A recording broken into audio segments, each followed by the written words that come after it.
Hi bro. Hi. యాడికి bro? నీటి తెల్లంగేసినావు, బాగా ఆడిపోతున్నట్టున్నావు. ఏం లేదు బ్రో, గుడికి పోయిచ్చింది ఇప్పుడే. అవునా? ఏమైంది బ్రో, చెయ్యి తెలుస్తున్నావు? ఏం లేదన్నా, హారతి తీసుకుంటే చెయ్యి కాలింది. అవును బ్రో, దేవాలయాల్లో హారతి అనేది ఎందుకు ఇస్తారు? దానివల్ల మనకు ప్రయోజనం ఏమిటి? అదే, ఏం లేదు బ్రో, హారతి వల్ల ప్రయోజనం ఏమిటంటే ఇంట్లో పూజ మందిరంలోనే కాదు, దేవాలయాల్లోనూ, శుభకార్యాల్లోనూ, అలాగే పిల్లలు పుట్టిన రోజుల్లోనూ, కొత్త పెళ్లి కూతురు ఇంట్లో ప్రవేశించినప్పుడు కానీ హారతి ఇస్తుంటారు. ఇది గమనించినాను. ఎక్కడ హారతి పట్టినా ఓ ఆరోగ్య రహస్యం ఉంది. అది తెలుసా మీకు? శుభకార్యాల్లో అనేక మంది ఒకే చోట గుమిగూడుతుంటారు.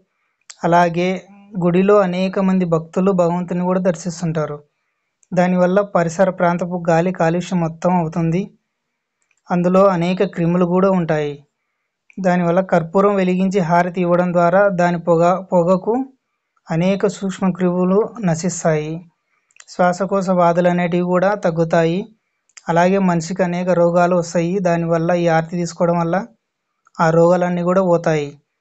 మనం కర్పూరం హారతి ఇచ్చేటప్పుడు కర్పూరం ఎలా కరిగిపోతుందో అలాగే మనం చేసిన పాపాలు తప్పులు కూడా ఆ కర్పూరంలా కరిగిపోవాలని మనం కళ్ళకు అద్దుకుంటూ హారతి అనేది తీసుకుంటాం బ్రో. అయితే బ్రో, నేను కూడా ఇన్ని పాపాలు చేసినేమో గుడికి వెళ్ళి మాలా నా పాపాలల్లో కడిగించుకుంటా. ఓకేనా బాయ్ బ్రో, గుడికి వేస్తా. దేవుడా, ఇది ఎక్కడ కనపడదు.